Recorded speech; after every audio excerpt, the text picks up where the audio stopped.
Ya, halo pemirsa, apa kabar Anda hari ini? Langsung dari studio IDX Channel Jakarta, saya Prasetyo Wibowo kembali hadir dalam Market Review, program yang mengupas isu-isu yang menjadi penggerak ekonomi di Indonesia. Live streaming kami bisa Anda saksikan juga di idxchannel.com. Dan langsung saja kita mulai Market Review selengkapnya.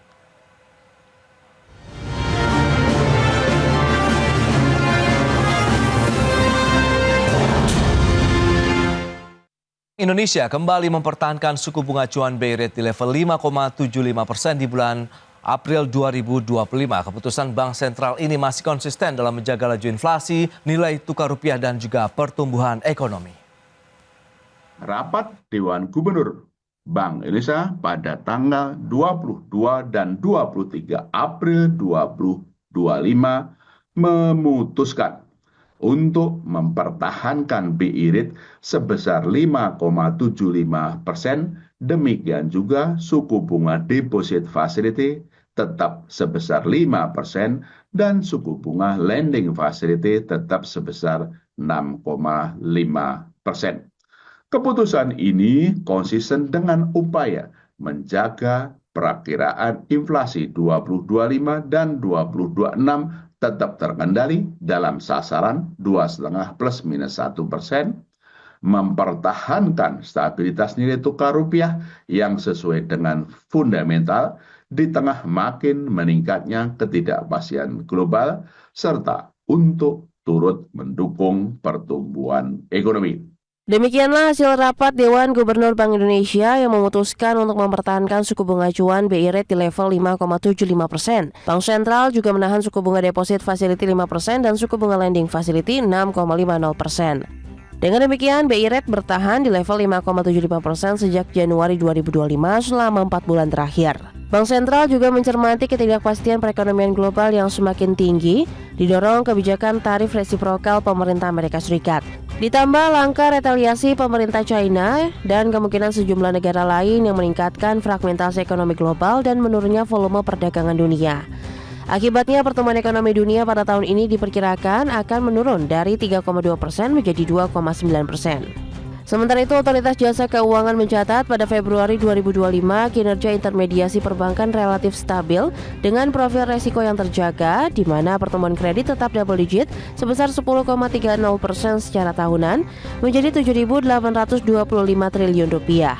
Adapun dari jenis penggunaan, kredit investasi tumbuh tinggi, diikuti kredit konsumsi dan kredit modal kerja. Dari Jakarta, Tim Liputan, IDX Channel. Ya, berikutnya kami sampaikan pergerakan inflasi dari Desember 2024 sampai dengan Maret 2025 secara bulanan maupun tahunan, dan selengkapnya bisa Anda saksikan di layar televisi Anda. Baik, kita akan cermati pergerakan bulanan. Untuk inflasi sendiri memang sempat mengalami deflasi di bulan Januari dan Februari begitu. Kemudian di bulan Maret kembali terjadi inflasi, dan ini terjadi baik secara tahunan maupun bulanan 1,65% dan juga 1,03%. Berikutnya kita lihat bagaimana dengan pergerakan nilai tukar rupiah. Ini data dari 9 April sampai dengan 23 April 2025. Ya, pergerakan masih di 16.800-an, tepatnya memang di 9 April nyaris menyentuh 17.000, 16.943 rupiah per dolar Amerika Serikat. Kemudian pada tanggal kemarin 23 April 16.880 rupiah per dolar Amerika Serikat. Baik, itu dia beberapa data yang sudah kami sampaikan. Dan pemirsa, untuk membahas tema menarik kita hari ini, BI tetap pertahankan suku bunga acuan di 5,75%. Kita sudah tersambung melalui Zoom bersama dengan Bapak Suwandi Wiratno, Ketua Umum Asosiasi Perusahaan Pembiayaan Indonesia. Halo Pak Suwandi, apa kabar Pak? Kabar baik, selamat. Semoga sehat selalu Mas Prasetyo. Baik, terima kasih Pak Suwandi atas waktu yang disempatkan. Kemudian sudah bergabung juga ini Ibu Lana Sulistianingsih, Ekonom Universitas Indonesia. Halo Bu Lana, apa kabar Bu? Alhamdulillah baik, Mas Pras, Yes, Pak Suwandi. Baik, terima kasih atas waktu yang disempatkan. Dan sebelum membahas lebih jauh, Bu Lana tadi sudah disampaikan bahwa Bank Sentral ini akhirnya memutuskan untuk mempertahankan BI Rate di 5,75%. Nah, apakah saat ini juga masih sesuai dengan konsensus ekonom, kemudian momentumnya juga tepatkah saat ini, Bu? Ya, terima kasih Mas Pras. Saya kira kalau dari sisi konsensus sepertinya masih ya konsisten. walaupun mungkin dari sisi timing ini. Oke. Ya, Bank Indonesia nampaknya masih wait and see dengan situasi, terutama karena di awal April ini kita dikagetkan dengan tarif resiprokal dari kebijakan Presiden Trump terhadap 57 negara ya, termasuk Indonesia. Nah, dari situ kita lihat reaksi pasar memang sangat negatif. Jadi nampaknya BI masih membobot pertimbangan dari pergerakan rupiah cukup besar sehingga masih mempertahankan suku bunga BI rate-nya tersebut. Sementara kita ketahui bahwa saat ini ada kebutuhan sebetulnya dari sisi dalam negeri untuk mendorong perekonomian juga. Memang ini masalah timing. Saya kira Bank Indonesia sudah memperkirakan lah timing ini kapan. Namun jangan sampai nanti terlambat karena kalau ekonomi kita sudah kebablasan turun ke arah 4,9 terus kemudian 4,7 sebagaimana target terendah dari Bank Indonesia untuk pertumbuhan ekonomi kita, mungkin agak terlambat kita merespon untuk dorongan ekonomi yang khususnya di dalam negeri. Jadi memang di luar negeri ini sesuatu yang given ya, sesuatu yang memang kita nggak bisa kontrol. Fluktuasinya memang sangat tajam dan memberikan risiko memang yang cukup besar. Namun jangan lupa kita juga butuh nih amunisi di dalam negeri supaya aktivitas ekonomi dalam negeri ini juga tidak terganggu sangat besar ya dengan apa yang ada di luar negeri. Karena di luar negeri ini kan kita nggak bisa kontrol apapun yang akan terjadi seperti itu. Nah, sehingga ini masalah prioritas dari Bank Indonesia. Mungkin perlu menjadi pertimbangan apakah sudah cukup waktu untuk mendorong perekonomian. Memang tidak harus lewat suku bunga dari Bank Indonesia, tetapi mungkin bisa mendorong kepada perbankan, meminta perbankan untuk bisa lebih proaktif sama-sama gitu ya. Jadi kalau BI belum bisa menurunkan suku bunga, jangan kemudian dianggap wah bunga belum bisa turun ini. Walaupun secara kita bicara modeling ekonomi itu ada kaitannya. Jadi pertimbangan bank dalam menentukan suku bunga sebaiknya juga bisa melihat bahwa ada kebutuhan di dalam negeri untuk ada insentif terkait dengan biaya berusaha di Indonesia. Tadi disampaikan kredit investasi masih bagus, kredit konsumsi bagus, tetapi kredit modal kerja ini, padahal ini yang menjadi kekuatan dari kegiatan usaha kita. Nah, bagaimana kira-kira bank-bank ini bisa melihat ada kepentingan domestik yang juga harus dipertimbangkan. Nah, kalau BI ini kan memang instrumennya dengan suku bunga ini antara lain menjaga rupiah, menjaga inflasi, juga mendorong pertumbuhan ekonomi. Namun nampaknya bobot pertimbangan yang paling besar ada di kebutuhan rupiah karena fluktuasi dari luar negeri yang begitu tajam.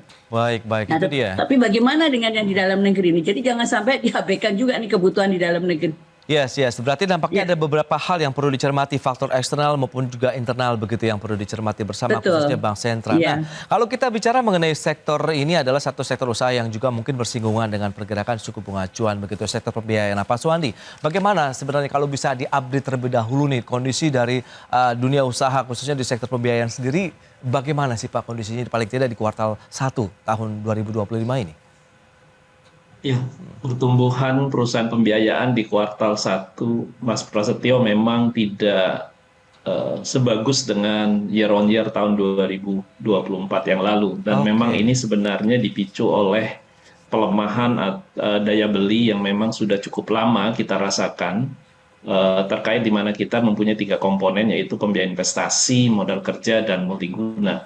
Nah, kalau kita lihat di awal tahun saja di bulan Januari 2025, pembiayaan multiguna yang memang banyak didominasi oleh pembiayaan kendaraan roda 4, roda 2, khususnya untuk perusahaan pembiayaan itu hanya tumbuh 1,65% year on year.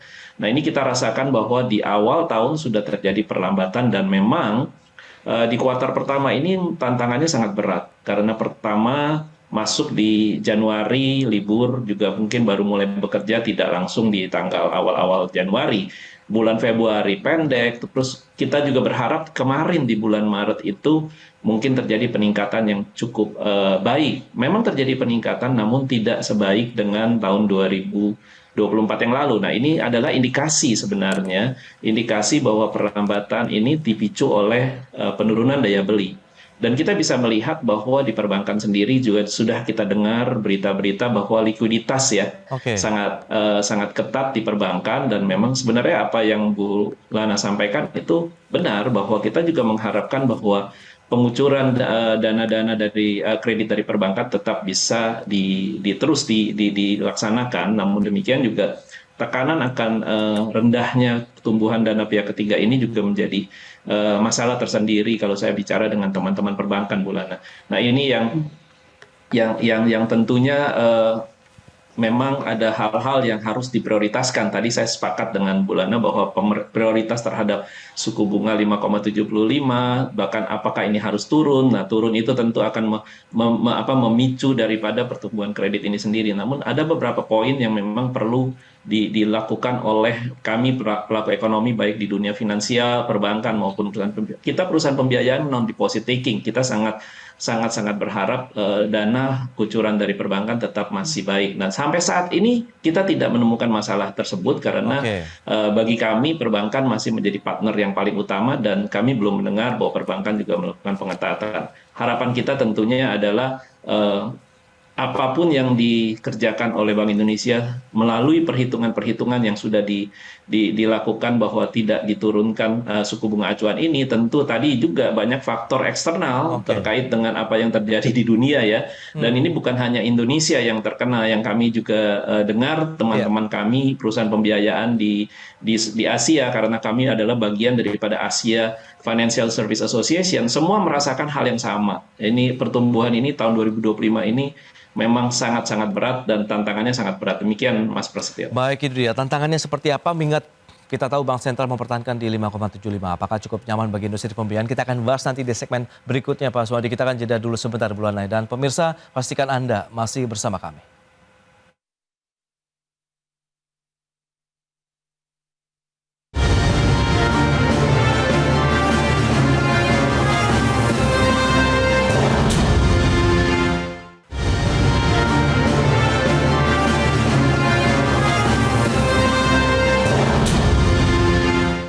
Ya, terima kasih Anda masih bergabung bersama kami dalam Market Review. Dan pemirsa, berikut ini kembali kami sampaikan data untuk Anda terkait dengan risiko kredit perbankan. Ini data dari OJK per Februari 2025. Seperti yang bisa Anda saksikan dari NPL gross, kemudian NPL net, dan juga loan at risk dari perbankan di tanah air. Baik, NPL gross kita lihat di Februari 2025 tercatat 2,22%, mengalami kenaikan dibandingkan dengan Januari di 2,18%. Sementara turun cukup lumayan dibandingkan dengan Februari 2024 yang tercatat 2,35%. Sementara untuk NPL net maksud saya, Februari 0,81%, Januari 0,79%. Sementara Februari 2024 untuk NPL netnya tercatat 0,82%. Sementara untuk large-nya Februari 9,77%, lebih tinggi juga dari Januari 9,72%, tapi jauh di bawah Februari 2024 yang tercatat 11,56%. Dan selanjutnya risiko dari perusahaan pembiayaan, ini juga data per Februari 2025. Ada NPF gross. Untuk berikutnya kita cermati Februari 2025 tercatat 2,87%, di Januari 2,96%. Kemudian Februari 2024 tercatat 2,55%. Sementara untuk NPF netnya Februari 2025 0,92%, Januari 2025 0,93%, sementara Februari 2024 0,72%. Sementara gearing ratio-nya Februari tercatat 2,2 kali, kemudian Januari 2,21 kali, sementara dibandingkan dengan Februari 2024 tercatat 2,22 kali. Baik, kita akan lanjutkan kembali perbincangan bersama Pak Suwandi Wiratno, kemudian Bu Lana Sulistianingsih. Baik, Pak Suwandi, sempat kalau tadi tertunda begitu pertanyaan terkait dengan langkah Bank Sentral yang mempertahankan. Kalau Bu Lana tadi timingnya ini yang juga masih perlu dijaga. Anda melihatnya bagaimana dari industri pembiayaan sendiri? Sudah pasca, kemudian suku bunganya di 5,75 ini cukup nyaman tidak sih Pak Suwandi? Saya sepakat dengan apa yang disampaikan Bu Lana tadi, bahwa memang timing menjadi hal yang paling utama terkait dengan suku bunga acuan ini sendiri. Oke. Buat kami di perusahaan pembiayaan sebenarnya satu poin bahwa terkait penurunan suku bunga misalnya 0,25% atau 25 basis point, 50 basis point, sebenarnya tidak terlalu terpengaruh besar karena perusahaan pembiayaan misalnya kami memberikan pinjaman kepada debitur-debitur perusahaan pembiayaan ini sendiri atau lesi debitur ataupun customer kita adalah suku bunganya tetap selama 3 tahun, 4 tahun, baik terjadi penurunan kami tidak akan melakukan adjustment karena setiap kali kami menarik dari perbankan suku bunganya pun tetap. Nah dengan demikian kalau terjadi misalnya perbankan menurunkan suku bunga, tentu buat kami akan menjadi lebih baik karena tentu pada saat nantinya debitur-debitur yang akan mengajukan pinjaman baru nantinya akan mendapatkan suku bunga yang lebih rendah. Namun demikian, ini bukan satu hal yang menjadi yang paling utama buat kita karena saat ini pun juga walaupun tidak terjadi penurunan suku bunga acuan Bank Indonesia, pelaku usaha baik yang di pembiayaan investasi, modal kerja maupun lainnya mengharapkan suku bunganya tidak mengalami kenaikan kalau untuk pinjaman yang baru. Bahkan persaingan yang ada di lapangan tentu suku bunganya bahkan kita tidak bisa menaikkan. Jadi artinya bahwa ini market mechanism berjalan dengan sendirinya. Bahwa memang ekonomi tidak sedang mudah untuk para pelaku usaha misalnya bekerja untuk menghasilkan profit dan segalanya, tetapi kita tetap melihat keseimbangan daripada debitur ini, kita melihat kualitas dan lain-lainnya. Kembali tadi juga cerminan daripada non-performing financing yang disampaikan, baik dari perbankan maupun perusahaan pembiayaan masih dapat mengelola portofolionya dengan sangat baik. Artinya bahwa kalau kita punya not performing financing gross dan net, peraturan secara regulasi kita tidak boleh melebihi non-performing financing netnya lebih dari 5%. Nah, baik perbankan maupun perusahaan pembiayaan masih di bawah 1 non-performing financing netnya. Demikian Mas Prasetyo. Baik, berarti secara keseluruhan risiko dari perusahaan pembiayaan pun masih cukup oke lah begitu ya Pak ya untuk kondisi saat ini? Masih cukup terkendali, namun seperti yang mungkin tadi indikatornya kami tetap lebih tinggi non-performing financing gross-nya karena volume daripada bookingan baru ya, terutama kami di pembiayaan kan sifatnya pinjaman kami itu amortizing. Kalau di perbankan kan ada yang amortizing, ada yang menurun, ada yang mungkin revolving dan segalanya seperti kredit yang tidak menurun secara pinjaman pokoknya, outstanding pokoknya. Kalau di kita semuanya amortizing. Nah, pada waktu kami misalnya bookingannya cukup besar di 2023, 2022 dengan kenaikan kurang lebih year on year sekitar 13 sampai 16%. Nah, saat ini kami mengalami tekanan mungkin hanya 5-6%. Tentu yang lunas atau yang selesai akan jauh lebih cepat turunnya, sehingga untuk bookingan yang baru yang harus kita kejar, kita tidak mempunyai volume yang meningkat. Dan tentunya volume yang meningkat ini kan karena pasar sendiri memang tadi yang saya sampaikan bahwa terjadinya pelemahan daya beli dan segalanya,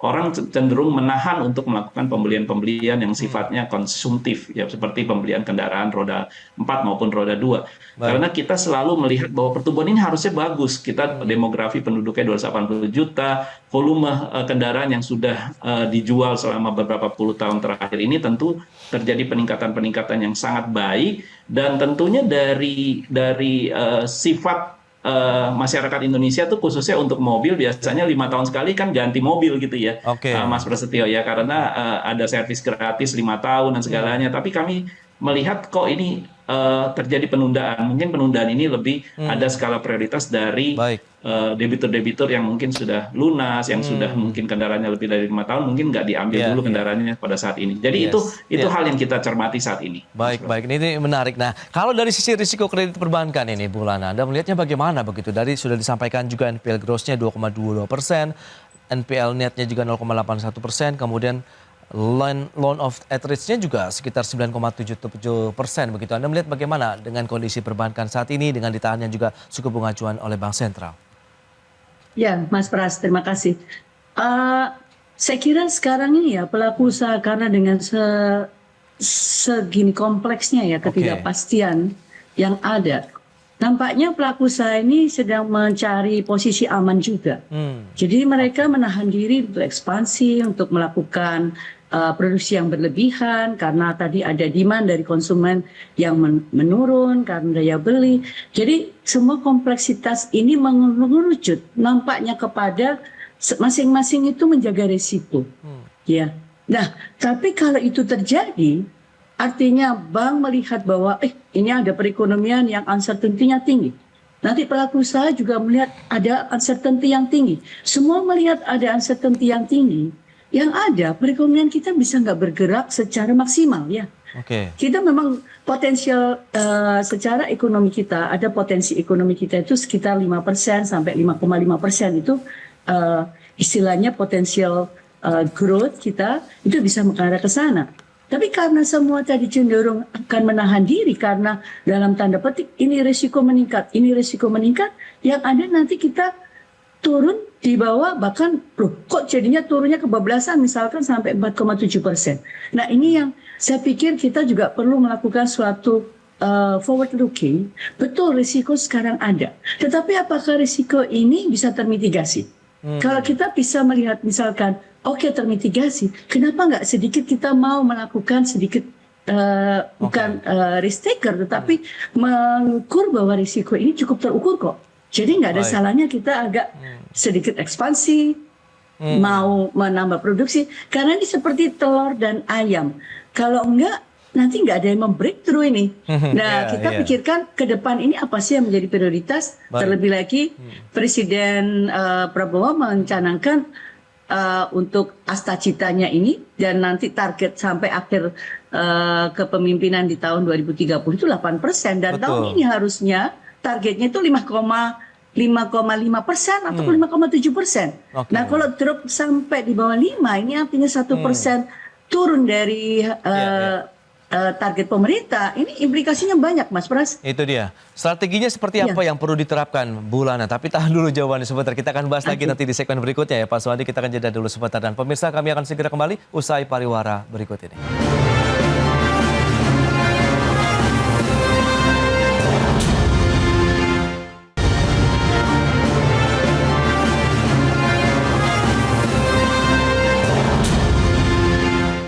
Baik, terima kasih Anda masih bergabung bersama kami dan kita akan lanjutkan kembali perbincangan bersama dengan Ibu Lana Sulistianingsih, kemudian juga Pak Suwandi Wiratno. Nah, Bu Lana sempat tertunda, lantas strategi apa? Mungkin langkah-langkah strategis yang perlu diterapkan begitu untuk menyikapi kondisi tadi sambil menjaga, bank sentral tetap mempertahankan, tapi kita kan juga perlu ada bauran kebijakan lain misalnya, silakan. Ya, betul Mas Pras. Jadi kalau kita bicara siklus di dalam perekonomian, ini kita memang dalam tren melambat. Mudah-mudahan kita nggak menuju yang namanya resesi. Kalau kita menuju yang namanya stagnasi pun sebetulnya juga nggak terlalu bagus ya. Artinya ekonomi tumbuhnya tetap ya dengan inflasi yang lebih tinggi, barangkali dikhawatirkan itu juga kurang bagus ya. Terlebih lagi kan kita ini juga membutuhkan dorongan untuk bisa menciptakan lapangan kerja. Sekarang 1% pertumbuhan ekonomi itu semakin serapannya terhadap lapangan kerja itu semakin kecil, hanya 100.000 tenaga pekerjaan baru yang bisa terserap dengan 1%. Sehingga memang harus ada pemikiran juga bahwa ada kebutuhan dalam negeri yang juga perlu dipertimbangkan. Nah, dalam proses ekonomi dalam siklus yang melambat, biasanya ya itu di counter dengan kebijakan-kebijakan yang cenderung ekspansi. Jadi strateginya mungkin secara perlahan bisa melakukan selective expansionary di moneter, mungkin di sektor-sektor tertentu. Tapi tentu saja ini harus kolaborasi dengan bank, walaupun bank merasa bahwa ini independensi saya untuk menentukan suku bunga. Tapi kali ini kita ada kebutuhan bersama. Kalau misalnya bank ngotot katakanlah nggak mau nurunin bunga untuk katakan selected sektor, ya kondisi kita akan seperti ini terus-menerus. Bank sih mungkin aja bisa menikmati net interest margin-nya yang tinggi, tetapi bagaimana perekonomian atau sektor-sektor yang lain. Jadi perlu ada secara bertahap suatu kebijakan yang cenderung mulai ekspansi ya. Walaupun tidak harus lewat suku bunga, nggak harus BI rate turun. Katakan karena BI rate tadi punya pertimbangan untuk mempertahankan dari sisi eksternal yang lebih berat, lebih besar dibandingkan yang internal. Tetapi kebijakan lain bisa dilakukan lebih expansionary untuk mengcounter Mas Pras. Jangan sampai kita kebablasan. Itu saja kekhawatiran Karena kalau kita semua cenderung melihat risiko dan risiko itu tidak termitigasi, ya sudah kita going forward mungkin akan melihat 4, di bawah 4,9 akan sangat mungkin terjadi. Wow, oke. Ini dia. Semoga tidak terjadi. Ekspansi selected sector. Nah, dari APPI sendiri melihat bagaimana? Apakah juga akan melakukan ekspansi yang benar-benar diawasi dengan ketat dalam artian mungkin skala prioritas di sana, Pak Suwandi? Ya, untuk menjaga keseimbangan pertumbuhan terkait dengan resiko, tentu memang ini menjadi bagian kami sebagai pelaku usaha ya, Mas Prasetyo Bulana. Memang benar apa yang disampaikan oleh Bulana bahwa kita harus mempunyai semangat untuk terus ekspansi bagi perusahaan pembiayaan. Seperti yang saya sampaikan bahwa karena sifat daripada portofolio kita adalah amortizing, kita memang harus terus mengisi volume atau kita punya kreditnya dari masing-masing pelaku perusahaan pembiayaan. Namun demikian juga perlu kita khawatirkan dan kita cermati bahwa apa yang disampaikan Bulana bahwa menciptakan lapangan pekerjaan ini memang menjadi bagian daripada yang harus terus bersama kita kerjakan. Karena dengan adanya lapangan pekerjaan tentu demand akan consumerism buat kami di pembiayaan multiguna untuk orang membeli kendaraan, untuk buat mereka bekerja dan lain-lainnya. Karena sekarang mobil dan motor bukan hanya konsumtif tetapi juga banyak kendaraan tersebut dipakai untuk kegiatan produktif bagi para debitur-debitur kita. Nah, oleh sebab itu di tengah-tengah lemahnya daya beli, perusahaan pembiayaan terus berekspansi di mana kita menawarkan pembiayaan modal kerja bagi para debitur-debitur kita yang misalnya sudah lunas kreditnya, terus misalnya BPKB nggak perlu diambil, kita bertanya apakah ada usaha UMKM yang mereka kerjakan dan segalanya, dengan hanya jaminan BPKB, dengan hanya jaminan misalnya invoice alat berat pun, kami berikan pinjaman. Nah, di tengah-tengah misalnya orang tidak melakukan penukaran atau membeli kembali alat-alat berat yang baru, kita juga pasti menyampaikan kepada nasabah kita atau debitur kita bahwa mereka butuh misalnya untuk beli solar, untuk beli spare part karena tidak mengganti alat beratnya tapi tetap harus produksi. Nah, ini yang kita upayakan dari sisi strategi bagaimana kita tetap terus harus tumbuh. Ya. Nah, tadi yang saya sampaikan. Namun demikian tetap kembali lagi bahwa pertumbuhan perekonomian Indonesia benar yang Bulana sampaikan ada 3 faktor. Pertama adalah consumerism yang harus didorong. Dan pemerintah sebenarnya sudah berupaya misalnya kemarin Idul Fitri liburannya panjang agar orang misalnya spending dan segalanya di daerah dan lain-lainnya. Namun memang dirasakan sangat belum maksimal. Nah, terkait dengan government expenditure mungkin juga kita harapkan pemerintah jangan terus mengetatkan anggaran ya Bulana ya. Terus ada yang spending Pak ya. Ke sektor real supaya ada bisnis dan ada proyek di mana orang bisa menghasilkan dan bisa menabung kembali dan pihak ketiga bisa naik. Nah, investasi kita juga dengar baca berita bahwa dari Pak Rosan menyampaikan bahwa investasi katanya meningkat. Nah, ini kalau ketiga ini bisa secara simultan terjadi peningkatan, tentu kita harapkan pertumbuhan ekonomi kita bisa tumbuh tetap di atas 5%.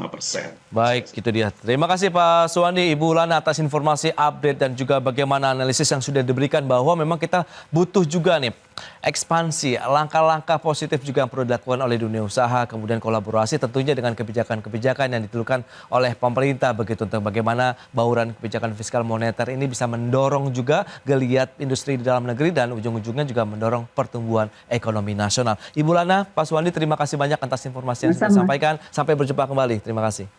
Sampai jumpa, makasih. Ya pemirsa, jangan beranjak dari tempat Anda karena sesaat lagi kami masih akan kembali dengan tema menarik lainnya terkait dengan IMF proyeksikan PDB Indonesia terbesar ke-7 dunia. Sesaat lagi.